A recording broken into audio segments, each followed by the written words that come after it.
Question number 10 देखेंगे 2018 में 4 number का आया हुआ है। इसमें हमसे क्या पूछ रहा है, मीन एंड मोड पूछ रहा है। और एग्जाम में ज़्यादातर मीन या मोड के ही क्वेश्चन आते हैं, मीडियन के बहुत कम क्वेश्चन आते हैं। तो बिल्कुल आराम से समझेंगे और इसको करना कैसे है वो देखेंगे। ठीक है, सबसे पहले देखो हमें क्या दिया हुआ है, क्लास इंटरवल दिया हुआ है और नंबर ऑफ ऑब्जर्वेशन, मतलब ये फ्रीक्वेंसी है, एफ बोलते हैं इसको। ठीक है, ये दिया हुआ है। क्या करेंगे मीन निकालने के लिए, मीन निकालने का हमें फार्मूला पता है, mean equal to sigma F I X I upon sigma F I. Sir F I X I क्या होता है, देखो अभी बताता हूँ। सबसे पहले यहाँ पे एक टेबल बना लेनी है। ठीक है, ये टेबल बना लेनी है आपको, और टेबल में क्या लिखना है, मीन वैल्यू, जिसको क्या बोलते हैं एक्स आई। सर ये निकालेंगे कैसे, देखो ध्यान से, जो हमें ये क्लास इंटरवल दिया हुआ है, ध्यान से देखो, जो ये क्लास इंटरवल दिया हुआ है, ये वाला, ये क्लास इंटरवल। ठीक है, ये सारे लाइन से जो क्लास इंटरवल दिए हुए ना, ये इसी से निकलेगा। कैसे निकलेगा, ध्यान से देखो, इन दोनों को ऐड कर दो, 10 + 20 डिवाइडेड बाई 2, तो कितना आएगा ये 10, 30 और 30/2 मतलब कितना आ गया 15। उसी तरीके से इस दोनों को 20 + 30 डिवाइडेड बाई 2, तो कितना आएगा ये 50 डिवाइडेड बाई 2 मतलब 25। इसी तरीके से इसको 30 + 40 डिवाइडेड बाई 2 मतलब कितना आ जाएगा ये 70/2 मतलब 35। अब ध्यान से देखो, एक पैटर्न दिख रहा है, ये एपी बन गई, कैसे 10 का गैप है और एपी के 3 टर्म चाहिए, तो ये एपी बन गई। तो अगला क्या आ जाएगा 45, उसके अगला 55, उसके अगला 65 और सबसे लास्ट वाला 75। क्लियर है यहाँ तक? यहाँ तक मेरे ख्याल से कोई दिक्कत नहीं होगी, आपको समझ में आ गया होगा। अब देखो ध्यान से अगला क्या करेंगे। ठीक है, ये मार्कर ले लिए ना। अब हम क्या करेंगे, ये जो आया हुआ है, ये वैल्यू, ये वाली, ये इसकी, इन सब की पहले 15 की 4 से मल्टीप्लाई, 25 की 8 से मल्टीप्लाई, 35 की 10 से मल्टीप्लाई, ये करके इधर बॉक्स में लिखेंगे। मतलब एक और बॉक्स बना लेंगे इधर बगल में, और इसमें लिख लेंगे हम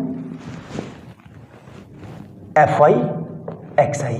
ठीक है, 15 की 4 से मल्टीप्लाई, तो यहां लिखते हुए चलो 4 × 15।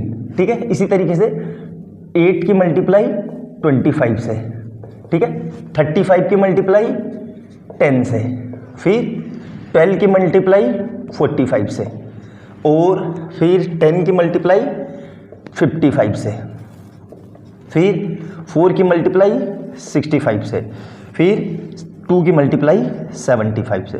ठीक है, ये लिख लेते हैं। कितना आया देखो, 15 दूनी 60 और 25 अट्ठे 200, ये आएगा 350, और ये 450 और 90 540, ये कितना आएगा 550, ये कितना आएगा 260। ठीक है, और ये कितना आएगा 150। अब इन सबको ऐड कर लो, जो इन सबको ऐड कर लेते हैं। ठीक है, तो कैलकुलेटर पे कर लेते हैं इन सबको ऐड जल्दी से। कितना आ रहा है ये 60, 200, 350, 540, 12110। इन सबको ऐड करके आ रहा है, इन सबको ऐड करके इन सबको कितना आ रहा है 2110, ऐड कर लेना। यही जो होता है, यही है हमारा सिग्मा एफ आई एक्स आई, और इन सबको ऐड कर दो, ये होता है मेरा सिग्मा एफ आई। कितना आएगा ये 10, 10, 10, 20, 30, 40, 50, 50 आ रहा है। कितना आ रहा है 50। तो यहाँ पे इसको रख दो, मीन इक्वल टू कितना है ये 2110 अपॉन 50। तो ये डिवाइड करेंगे, ये डिवाइड करके आएगा कैलकुलेटर पे लगभग कितना आ रहा है, ये डिवाइड करके देखो अभी बता देता हूँ। ये डिवाइड करके आ रहा है हमारा 42.5। कितना आ रहा है 42.2 आंसर। क्लियर है, यही हमारा मीन आ रहा है। क्लियर है, मीन निकल गया। अब सर मोड निकालना है, तो मोड निकालने के लिए देखिए क्या करेंगे, ये मिटा देता हूँ और ये बॉक्स भी मिटा देता हूँ, क्योंकि इसका मुझे काम नहीं है। ठीक है, अब देखो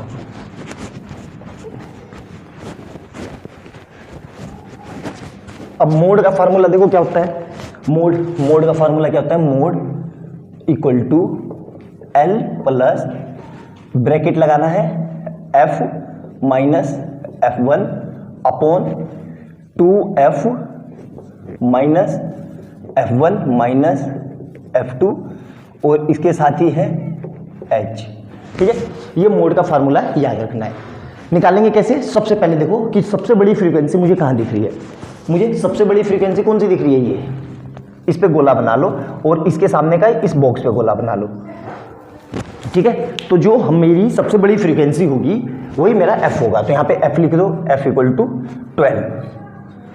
F1 क्या होगा? जो सबसे बड़ी फ्रीक्वेंसी होगी उससे पहले वाली वैल्यू, मतलब ये है ये वाली वैल्यू, ये मेरा क्या होगा? F1। F2 क्या होगा? जो सबसे बड़ी फ्रीक्वेंसी है उसके नीचे वाली वैल्यू, कितना है? 10। तो F2 भी कितना है? 10। अब क्या बच गया? L क्या होगा? देखो ध्यान से, जो सबसे बड़ी फ्रीक्वेंसी है उसके सामने का जो क्लास इंटरवल है, और क्लास इंटरवल में भी जो लोअर वैल्यू जैसे 40 और 50 है ना, तो 40 वाला L हो जाएगा मेरा, तो L आ जाएगा 40। और H क्या होगा सर? H देखो इन सब में गैप देखो कितने कितने का है, सब में 10-10 का गैप है, यही मेरा H है। ठीक है, ये लिख लिया। अब इन सब वैल्यू को पुट कर दो, तो मोड इक्वल टू इसमें पुट करो, L कितना है? 40 प्लस ब्रैकेट लगाना है, F कितना है? F ये रहा 12 माइनस F1 कितना है? 10 अपॉन में कितना आएगा? 2 इंटू 12 माइनस 10 और इधर से कितना आएगा? H कितना है? ये भी है मेरा 10। ठीक है, तो इसको सोल्व करेंगे तो 40 प्लस इधर से ब्रैकेट में आएगा ऊपर 12 में से 10 गए 2 और इधर आ जाएगा 24 माइनस 20 और इधर से कितना आएगा? इंटू 10, ये H है 10। तो ये कितना आ जाएगा सोल्व करके? 40 प्लस 2 डिवाइड बाई 4 और इधर कितना आ जाएगा? 10। अब देखो ये कट जाएगा, 2 1 जा 2 2 जा और 2 से ये कट जाएगा कितना? 5 टाइम में। तो अल्टीमेट कितना आ गया मेरा? 40 प्लस 5 मतलब 45 इसका मोड। ठीक है, मोड कितना है? 45। अब देखो ध्यान से, ये क्वेश्चन बोर्ड में पूछा गया है, मैथमेटिकली ये क्वेश्चन गलत है मेरे हिसाब से। क्यों? क्योंकि मीन जो होता है वो हमेशा मीडियन से बड़ा होता है और मीडियन जो होता है वो हमेशा मोड से बड़ा होता है। यानी अल्टीमेट रिजल्ट ये निकला कि जो मीन होगा वो मोड से बड़ा होगा। लेकिन अपने क्वेश्चन में क्या आया? अपना मोड कितना आया? 45 और मीन कितना आया? 42.2, मतलब मीन छोटा आया, मोड ज़्यादा आया। तो ये क्वेश्चन गलत है। लेकिन सर इसको करने का तरीका क्या है? इसके करने का तरीका यही है, एग्जाम में पूछा गया है तो कुछ ना कुछ सोच के ये क्वेश्चन दिया होगा। मैंने एनालाइज किया तो मुझे पता चला कि भाई ये ऐसे ऐसे है, लेकिन एग्जाम में आएगा तो आपको ऐसा ही करना है, आपको पूरे मार्क्स मिलेंगे, परेशान नहीं होना है। ठीक है, तो वीडियो अच्छी लगे तो लाइक एंड सब्सक्राइब कर लेना और बेल आइकन दबा लेना कि जैसे मैं कोई नई वीडियो डालूं उसका नोटिफिकेशन आपको तुरंत मिल जाए। और जो लोग चैनल पर पहली बार आए हैं उनको मैं ये बता दूं कि इससे पहले मैं 9 क्वेश्चन करा चुका हूं, सारे previous years one of the best question है। तो चैनल पे जाना, प्लेलिस्ट खोलना, सारे क्वेश्चन आपको लाइन से मिल जाएंगे और उनको करो और करके ये देखो कि आपकी प्रैक्टिस कितनी अच्छी है। सारे previous years one of the best question है। मिलते हैं अगली वीडियो में बहुत प्यारे क्वेश्चन के साथ। बाय बाय दोस्तों।